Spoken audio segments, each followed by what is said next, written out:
Assalamualaikum warahmatullahi wabarakatuh. Belajar dari kitab Tanwirul Qulub dari Syekh Muhammad Amin Al-Qurdi, disebutkan Al-Arif Al-Kabir Abu Hasan As-Sadili berkata, secuil perbuatan hati seimbang dengan segunung perbuatan anggota badan.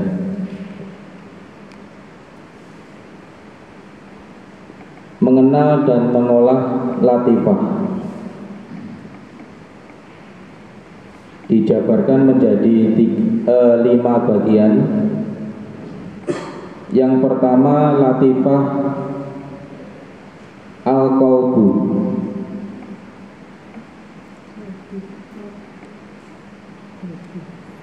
Yang kedua, latifah ruh.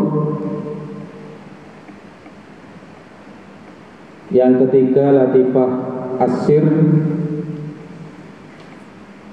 4, latifah al-khafi.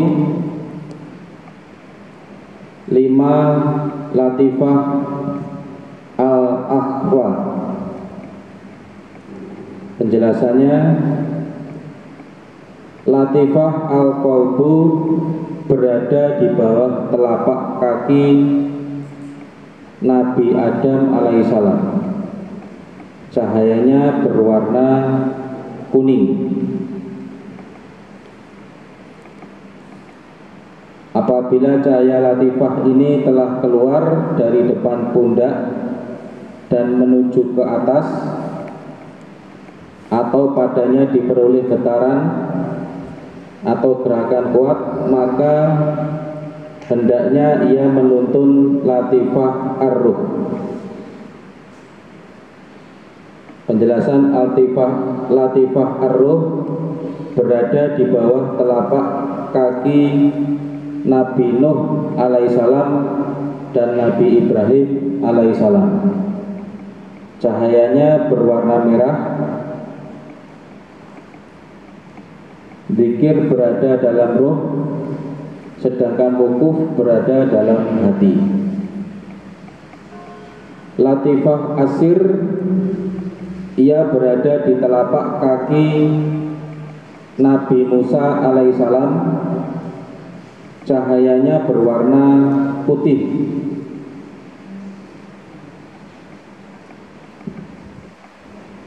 Latifah al-khafi terletak di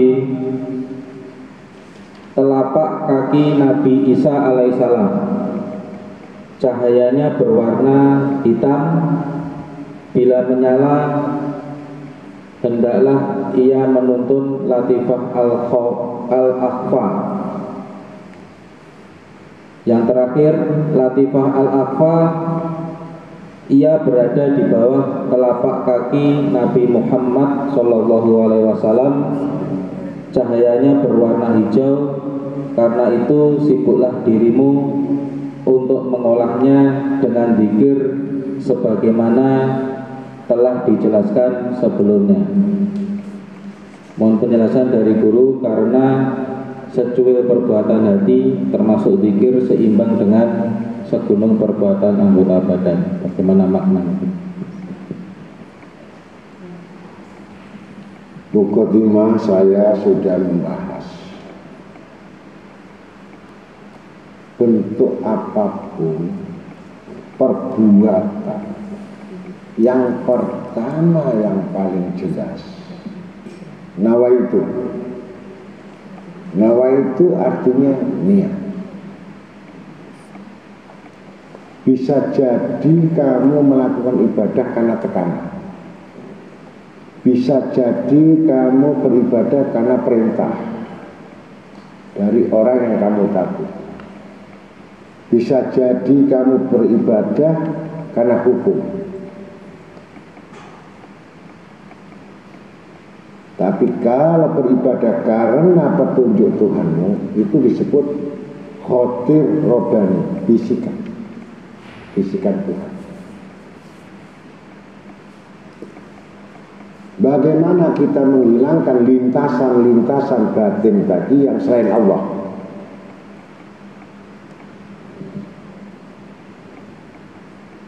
Bagaimana kita menghilangkan lintasan-lintasan pikiran kita itu selain Allah?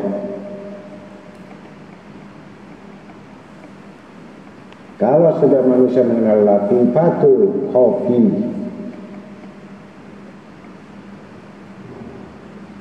maka gerakannya, pandangannya, pendengarannya Allah.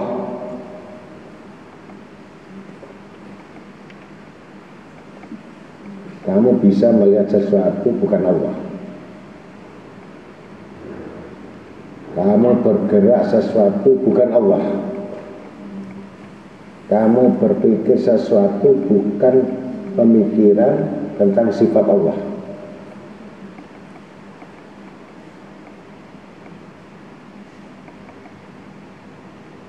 Kalau ini tidak terus dipelajari dan ini terus tidak diketahui,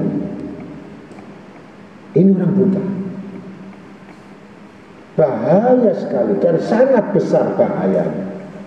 Kamu dibangkitkan dalam keadaan buta.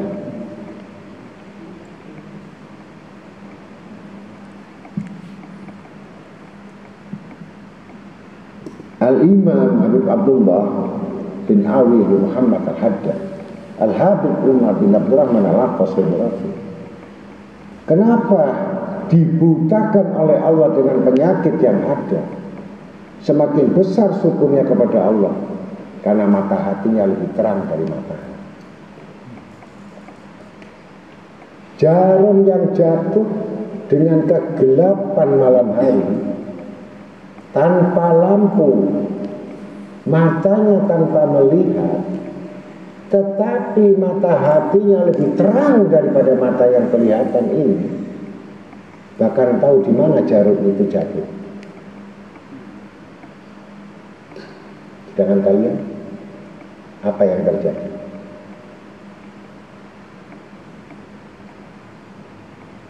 Mata khianat. Ini dicolok. 3 bagian amanat Tuhan yang paling yang sudah dibahas kemarin. Pertama, dengarkan hatimu dan hikmah. Periksa hati. Kedua, periksa matamu. Apa yang kamu lihat? Yang ketiga, periksa telingamu. Apa yang kamu dengar? Kalau 3 bagian ini belum didapatkan, itu tidak ada khofi, tidak ada sifat latif. Latifah itu adalah sifat kelembutan yang lebih lembut dari yang lembut. Dan wajib bagi penuntut ilmu, orang yang belajar ilmu tentang syariat, hakikat, ma'rifat, ini wajib diketahui tentang latif. Karena sifat latif ini adalah yang bisa mengalahkan sifat iblis juga latif.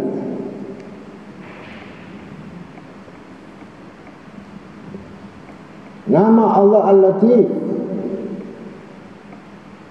Tapi jangan terkecoh. Jangan bangga kamu mengatakan ya Latif. Kalau kamu tidak mengetahui musuhmu ya Latif. Siapa Latif yang dimiliki?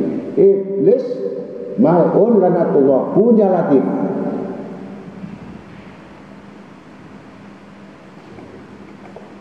Ini gunanya kita mempelajari tentang kelembutan rasanya itu, agar kamu mengetahui sampai sejauh mana kedudukan manusia itu tentang apa yang dimiliki.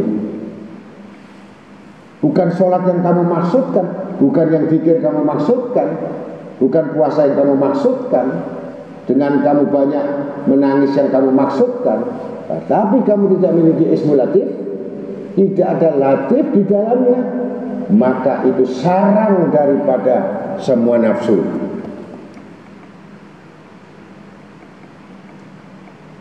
Yang akan dimasukkan latif-latif ini, semua sifat-sifat yang tersembunyi ini akan diborong sama iblis menjadi kelembutan. Tapi lembutmu adalah lembut setan bin iblis.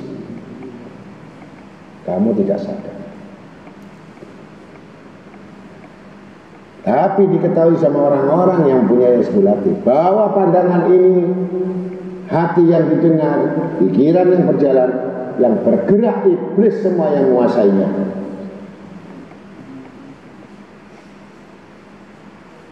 Yang tidak diketahui dan tidak disadari, karena Al-Latif adalah nama Allah di antara 99 ini adalah jantungnya Asmaul Husna. Semua kalau tidak didasarkan kelembutan, kepekaan dan rasa, maka dia akan masuk dalam wilayah-wilayah rasa daripada iblis, rasa dari maksiat, rasa dari kesenangan, rasa dari syahwat, rasa dari nafsu. Inilah sarang iblis. Mati pasti nggak bangun.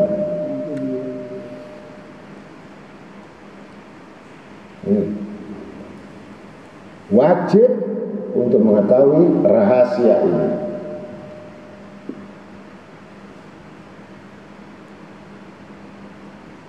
Nanti bisa dioperasikan, nanti ada Nabi Nuh namanya, nanti ada Nabi Adam, Nabi Musa di hatimu, segala macam bentuk perolehan daripada kelembutan itu dia rasakan semua nabi-nabi, semua kenal. Dan dengan kedudukannya.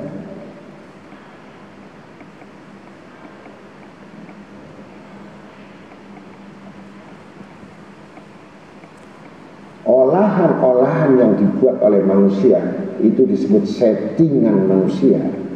Itu sebenarnya kamu sudah dikuasai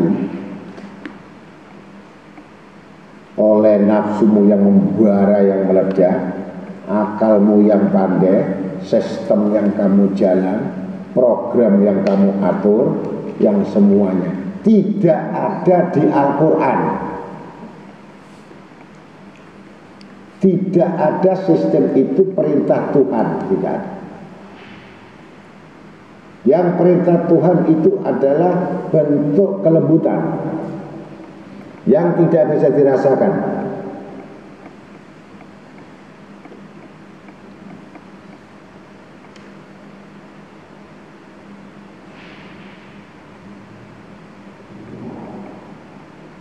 Sekarang cuma apa yang kamu baca di lidahmu, tapi kamu gak jujur hatimu.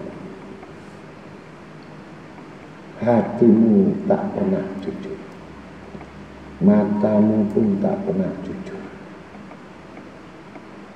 jalanmu pun gak pernah jujur. Bisa tekanan, bisa keinginan, bisa kemauan, bisa akal, bisa nafsu. Ini semua tidak ada remote yang dari Allah. Kau jalankan sendiri remote-nya.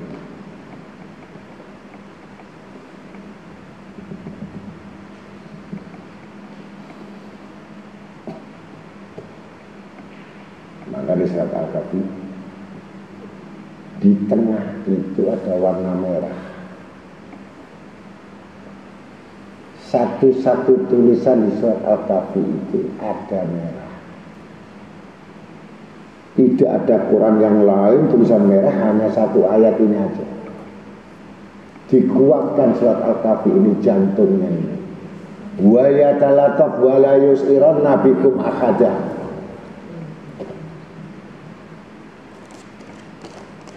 Itu ngambil latif. Wa yatalataf itu ismul latif.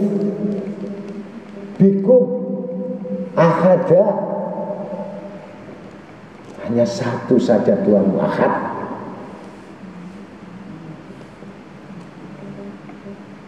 Jangan diisi lain.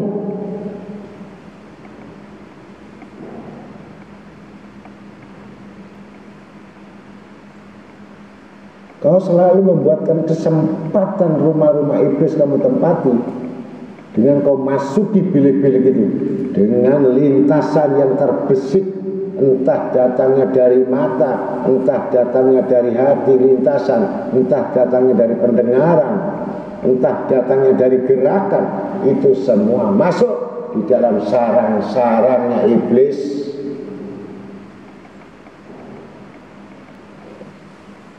Agar manusia itu jangan sampai masuk surga,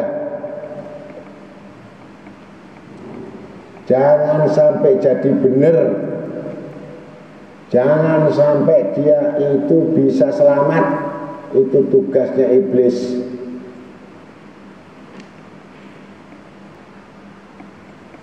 Maka dengan demikian jelas mempelajari sifat yang latif bukan hanya belajar ya latif, bukan belajar saya lembut.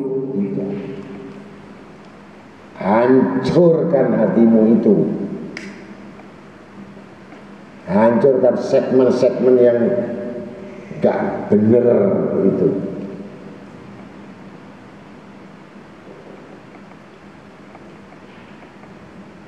Sampai ketemu benar-benar orang yang benar.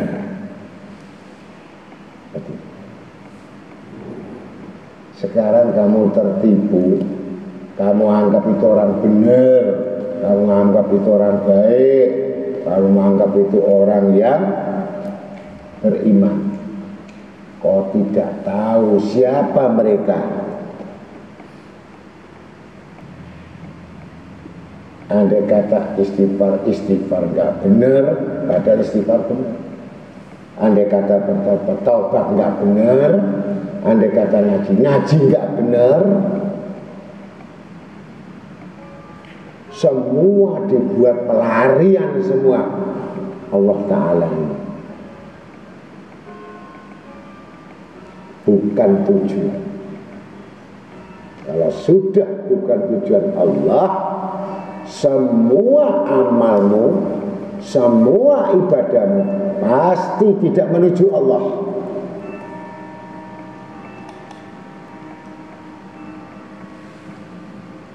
Ini harus punya indikasi yang di dalam ini betul-betul dikuatin. Nawa itu niatnya, pendiriannya, prinsipnya. Jadi betul-betul di-ihdinas siratal mustaqim. Hati-hati, ada satu kalimat yang sangat menakutkan. Betapa banyaknya itu sholat 50 tahun, ibadah 5 tahun, 50 tahun, sedekahnya 5 tahun tiap hari, puasanya 5 tahun, tapi masuk neraka. Masuk aneh apa ini? Ada yang kelihatan rusak, tapi masuk surga.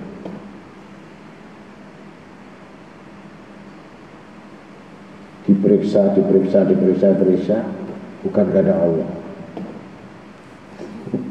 Amalnya 50 tahun sak gunung udah gede-gede dihamburkan seperti debu berterbang.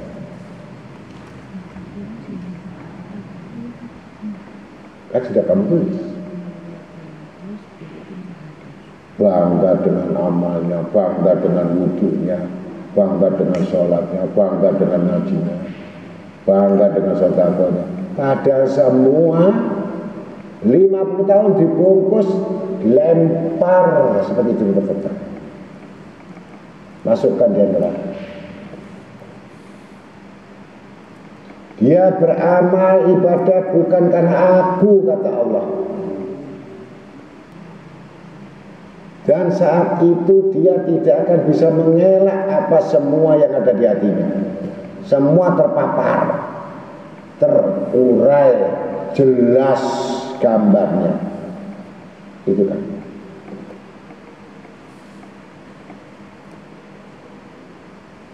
Hati-hati. Itu aja saya ingatkan. Kalau ini terus tidak disadari penyakit-penyakit ini dan dibiarkan dirawat, makin membesar volume. Volume apa? Volume binasa, volume kebodohan, volume musibah.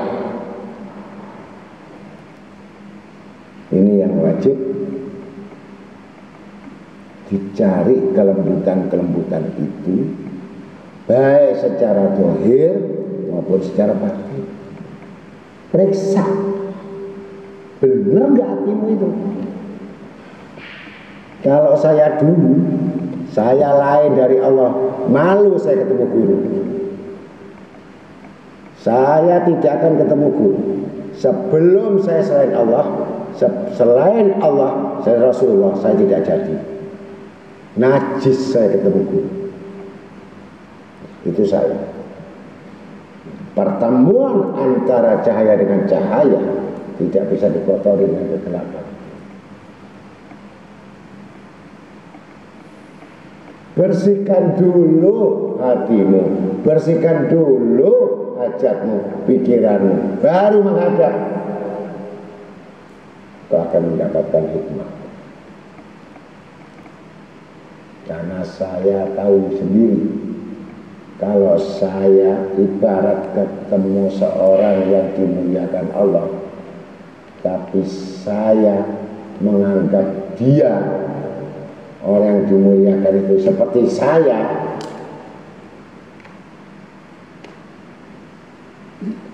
double hina kamu dunia dan akhirat. Keringat sampai keringat kuning, ngerti? Gemeter saya itu ketika duduk sama orang-orang soleh.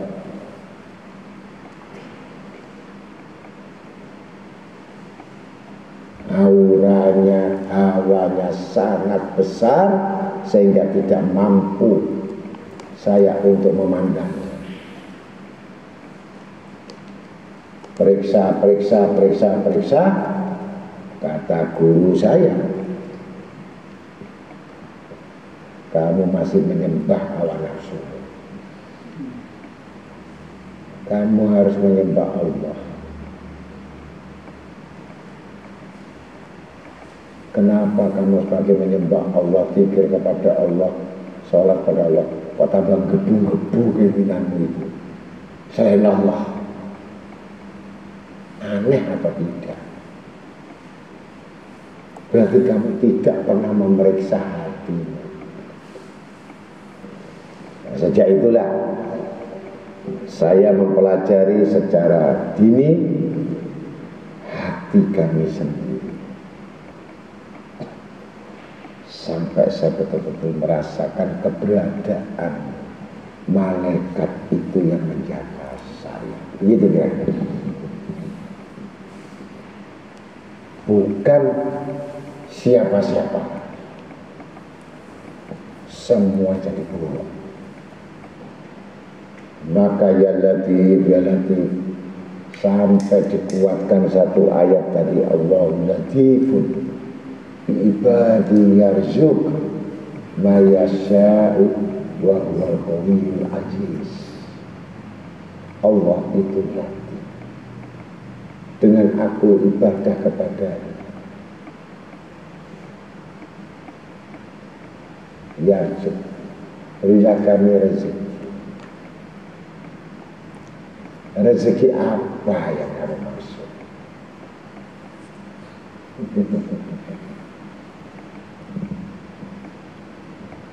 Allah marzukna husnul khitam, berikan aku rezeki mati husnul khotimah. Allah marzukna husnul khitam.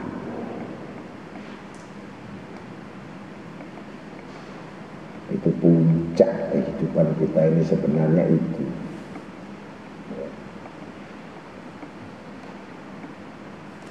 Ya mudah-mudahan kalau orang sadar itu, malu lah. Kamu gak malu apa sama Allah? Kalau saya menghadap pada Allah, malunya saya.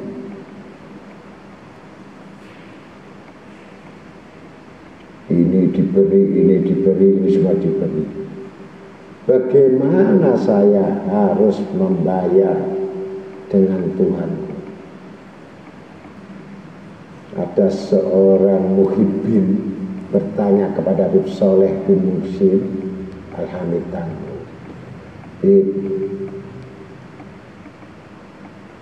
ente ini, Habib ini, semua permintaannya itu kok selalu dikabulkan Allah, bahkan sampai karomah. Tidak ada satupun yang ditolak sama Allah. Gampang katanya Habib. Pertama, aku tidak pernah mengecewakan Allah dan Rasul. Yang kedua, aku tidak pernah membuat marah Allah, kecewa Allah, dan melanggarnya.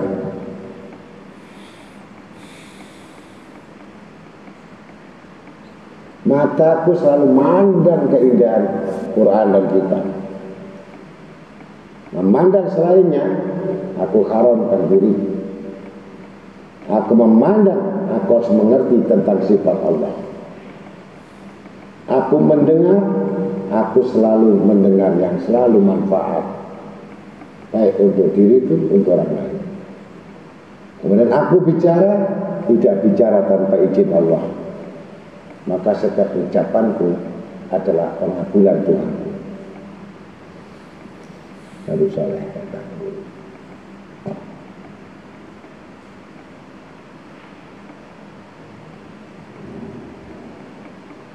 disitulah sifat latif tadi dikeluarkan tadi, baru kamu merasakan.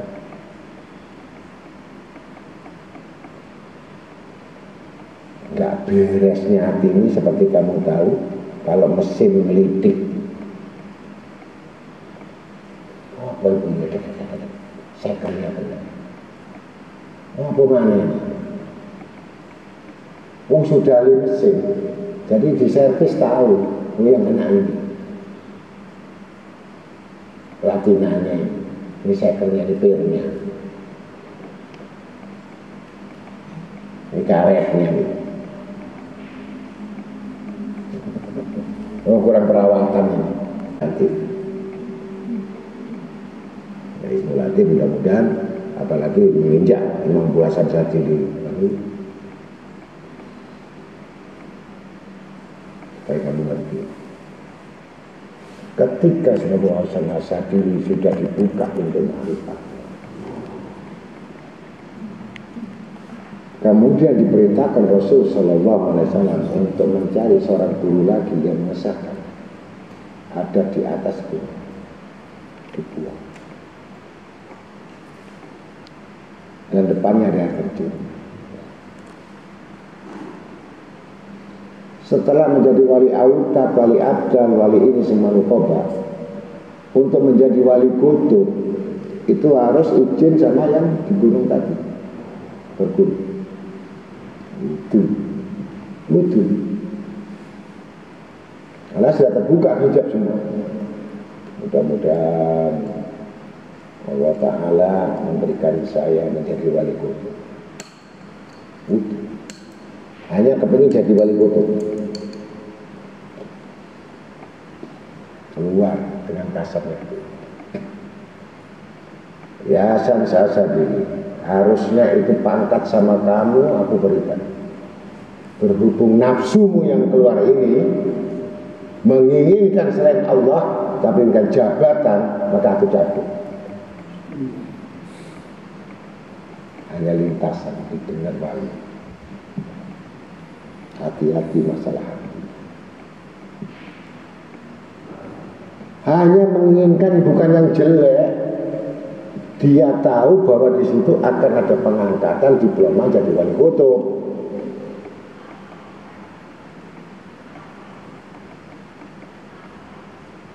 Bertobatlah kamu kepada Allah dan lupakanlah kedudukan wali kutub itu, dan kamu gembira apa yang ditetapkan Allah, maka kau akan mencapainya.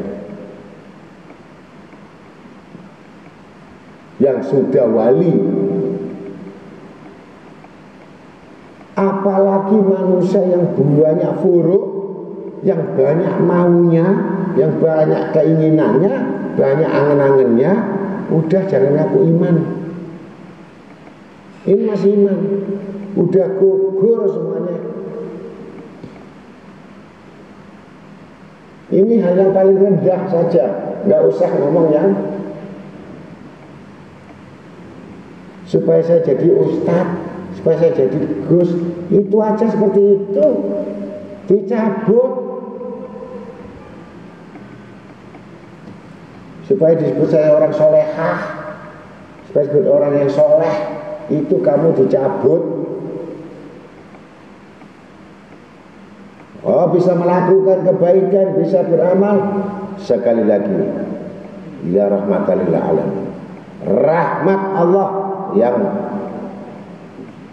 kau dapatkan, bukan kamu.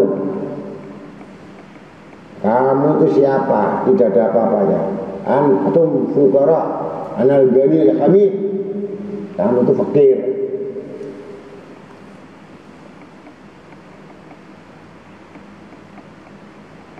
Ana mugni, aku yang punya kekayaan.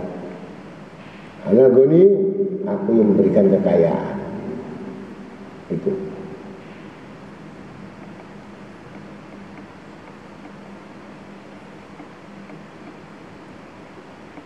Perhatikan sejarah-sejarah orang soleh itu menjadi panutan kita, sehingga kita yang melintas apapun di hatimu